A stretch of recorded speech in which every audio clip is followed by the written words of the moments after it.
Hey folks, today I'm going to share all the details on the bidet in my RV. Now, I don't think the word bidet was a regular part of my vocabulary up until almost 15 years ago when I decided to install a bidet seat on a toilet in my house. And I remember my friends and family kind of gave me a hard time about it initially until they tried it out for themselves, and suddenly my throne became the most popular and everybody wanted to take it for a spin. Well, fast forward to today, and I can hardly imagine the thought of not owning a bidet. And the same goes for me when I'm on the road traveling in my RV. Now, if you've never experienced a bidet firsthand, then don't worry, I'm not going to do a live demonstration, but I will help describe it for you. It's kind of like a gentle, it's very refreshing. It's kind of like a gentle splash. It's glorious. It cleans better than Charmin, and it's more soothing than Quilted Northern. It's actually quite nice, and it's the 21st century. You don't have to worry about getting a splinter. It's kind of like a gentle shower for your bottom.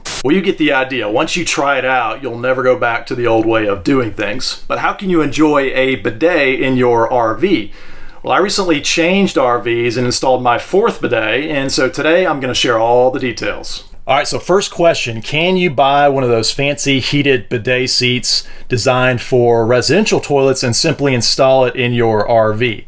And you know, most RV toilets, at least the gravity-fed toilets that most of us have, they don't have the clearances on the back to fit one of those residential bidet seats. And then furthermore, you know, most RV toilets have more of a round bowl, whereas most of the modern residential toilets are more oblong. At least that's the trend that I've seen. And then thirdly, you're also going to need a 120 volt power supply for one of those residential heated bidet seats, and that's not really practical in an RV. However, you can buy a more simple bidet, and it's what I'm going to call a bidet insert that features two mechanical heads for the sprayers that run solely off water pressure. And so that works great in your RV, whether you're on the grid or off the grid. Now, I know what you're thinking. Are you telling me that I have to use cold water to rinse off my bottom? How is that relaxing? Don't get your undies in a wad. I've got a solution to that too. It's called a thermostatic mixing valve. And it basically takes the existing hot and cold water lines in your RV, mixes them together to make the perfect temperature for your bidet each and every time, and it works on the grid or off the grid. So it's that time. Let me give you all the details of what you need and how to do it. First up, you're going to need a bidet insert or a bidet seat. It's going to look similar to this one here. It basically fits between your toilet seat and your toilet bowl, and that's why I call it an insert. Now, there's going to be a ton of different versions on the market. If you go onto Amazon and start searching, you're going to find all kinds of different varieties. So really just get the one that you like most. Now, I'll put a link in the description below to the specific one featured here, which I've actually bought in the last two RVs that I've owned, and I like it personally just for the clean lines it has and the dual heads. It has both the posterior and the front wash. Kind of like his and her closet. But seriously, almost anyone will work. You just want to make sure that it's as thin as possible so that your toilet lid still shuts and rests on the toilet bowl. Because if it's too thick, you're going to have a bulge. And trust me, bulges on your toilet are not a good thing. The next part is the thermostatic mixing valve. And basically, it's just a fancy mixing valve with hot and cold water inputs. And it has a dial to specify a temperature, and then it automatically combines the hot and cold water to output the desired temperature. And like the bidet seat, you'll find quite a few of them out there, especially on Amazon, different variations. And this one, it's not super expensive. It's not the cheapest either. I'd say it's kind of middle of the road. And I like that the temperature input on this one is in Fahrenheit because I always get confused by Celsius. Now, in my opinion, the most difficult part about the whole install is just planning out how and where you're going to attach the hot and cold water lines to the mixing valve. Now, obviously, you've got a cold water line already going to your toilet because that's what enables it to flush. So it's just a matter of determining where your nearest hot water line is that you can tee off of and then bring it to this area behind your toilet. And this can be challenging depending on the type of RV you have, but also the type of floor plan. If you've got a fifth wheel with a bathroom on the upper deck like mine here, then it's probably going to be pretty easy as you should have good access to your basement area below.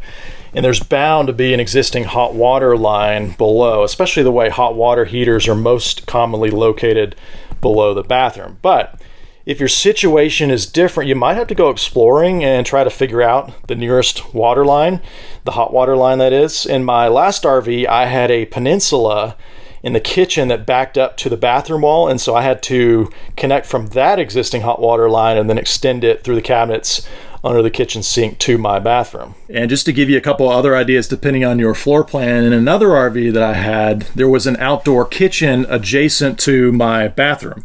And the outdoor kitchen had a hot and cold water sink, and so I had to then tap off of that hot water line from the outdoor kitchen and then run it through the wall into the bathroom that was adjacent. So those are just a couple scenarios. Hopefully one of those will apply to you. Now, worst case, if you just don't have good access to a hot water line nearby, you may have to drop the underbelly of your RV to get to that. And that might be a little bit of a pain depending on your rig. So I mean, worst case, if you want a bidet, but you don't want to go through the trouble of getting a hot water line, you can always do a cold water only bidet. It may not be as pleasant, but perhaps it's better than not having a bidet at all. All right, so once you've planned out your pipes, how do you go about teeing off an existing hot water line and then extending it to your toilet? Well, it's pretty simple. Almost all modern RVs are going to be using these 1/2-inch PEX lines, and then they have these little clamp or crimp rings that fit on them, and it's a pretty easy DIY connection. It basically involves buying a special clamp tool, just like this one here. This one is branded Apollo. Bought it many years ago and it served me well, but you might be able to rent one or borrow one. But basically you just slide on this little crimp ring onto the PEX pipe and then put your fitting in here, just kind of slips in and out, and then you crimp or clamp down this little ring around it using the tool. You kind of put the crimper tool on this head here and then squeeze the jaws together, kind of like a pliers, and then it makes this connection waterproof permanently. And this is what I found, at least in my experience, to be the most common by far in the RV industry. And so by doing this, you're already being consistent with what's in your RV already. And like I said, I think it's fairly easy for the average DIYer. Now let's take a look at the rest of the connections. And first we'll start here down in my basement storage. And so you can see here, this blue water line right here is what tees off and goes up to my toilet there. And so I simply picked the adjacent hot water line here, and that black fitting, that is where I teed off. And so then my red hot water line goes right up there to my toilet as well. And now we're up above, and let me just mention that you'll want to plan the spacing carefully between your hot and cold water lines so that you can have as few elbows or fittings as possible. You can see that I've oriented my mixing valve on its side, essentially, so that the dial is facing outward here. And that way it's easy to access while keeping all the pipes mostly hidden behind the toilet. Notice how the mixing valve has an inlet for the hot and cold water lines and then an output that will feed your bidet.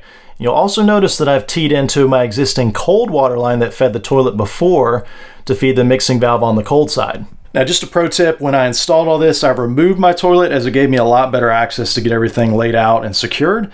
And that is pretty easy on RV toilets, as most just have 2 bolts that are holding the toilet to the flange underneath. So you just loosen those up and then disconnect your cold water line that's feeding the back of the toilet. And that's just a simple threaded connection that you loosen up. Now here's a picture of what it looked like with my toilet removed so you can get a better idea. And notice how I've got some other elbows in the mix, which again are all going to be secured with that same crimp style ring that I showed you earlier.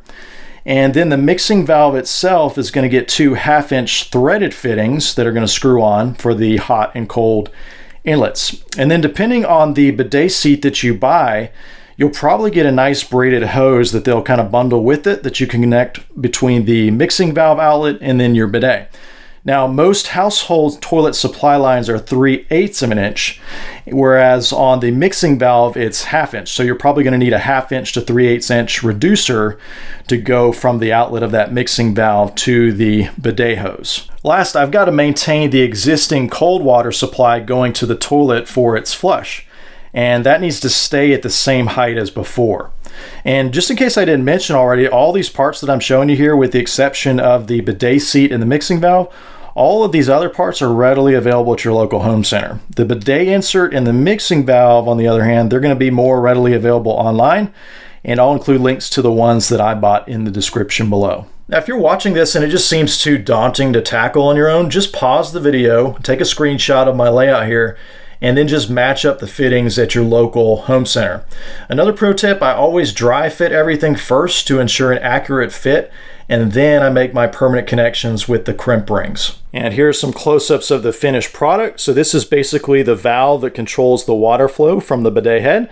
So you've got a front and a rear, and you basically just rotate this from side to side. The more you rotate it one way, the more water pressure that comes out. You'll also notice the bidet insert matches the color of my toilet bowl, and the toilet lid still sits flush on the toilet bowl. The hose and the pipes are all neatly tucked out of the way. Now on my bidet insert, there's a little door, a flap right here that kind of protects the spray heads, the nozzles. And so you've got your front and your rear right there, and there's a spring in them that keeps them protected and kind of hidden and tucked up in there. But when you open the valve on the control there, it's going to push, the water pressure is going to push down the nozzle, and then that's where the water comes out of that spray head. So basically there's two different patterns on the front and rear, and the angle is, slightly different, but it's the water that pushes that down. And then of course you can control the intensity of that water based on how far you turn the valve here to the right or to the left. But the temperature of the water is controlled by that thermostatic mixing valve, and that's something that, more or less you set and then you're done. All right, let's talk likes and dislikes, pros and cons. So first, I love that I can have a similar bidet experience here in my RV compared to my house. Now granted, it's not quite as luxurious as one of those $500 heated bidet seats that you can put in your house, but it is still a solid number 2 in my opinion. I also like that I can utilize it whether I'm on the grid or off the grid, whether I'm at a truck stop doing a restroom break or plugged into my campsite. You've got your 12 volt for your water pump, and then your propane for your water heater. And so you still get that nice warm temperature even if you're not plugged into shore power. And another pro is that you'll probably end up using less toilet paper with a bidet, which reduces your chances of getting clogs or mountains of material in your black tank. Now for the cons. This is not a smart bidet seat like you might have in your house, where it'll only work if it detects someone sitting on the seat, kind of like an occupancy feature. And so this means if you or one of your kiddos turns on the bidet while no one's sitting on the seat, then it's going to give you a nice little surprise. And not really a big deal for most folks, I think, but just something to be mindful of. And really the only other con I can think of is you do want to be extra careful in making all the connections, as anytime you add another water fixture like this bidet seat, essentially you're adding another point of failure, whether in the form of a slow leak or a catastrophic flood. But again, if you take your time and you make all the connections solid, you shouldn't have to worry about that. Well, hopefully that gives you all the details needed to add your very own bidet to your RV. But do me a favor and let me know in the comments below what you think. Will you be adding a bidet to your RV? Why or why not? And if you have any specific unanswered questions or details that I left out, be sure to let me know in the comments below. Now, one other thing to mention real quick is I'm in the process of doing a detailed series on the Jayco Pinnacle lineup featuring my 37 MDQS that you saw here in today's video. But if you haven't seen the tour and review that kicked off the series, definitely check it out because it'll kind of set the tone for the rest of the series. I'll be doing a lot of upgrades and mods featured, but also some fun experiments and some questions that I had when buying the Pinnacle. And I'm going to share everything, the good, the bad, and the ugly. So definitely click that subscribe button. But as always, thanks for watching, and thanks especially for all your helpful feedback and comments below.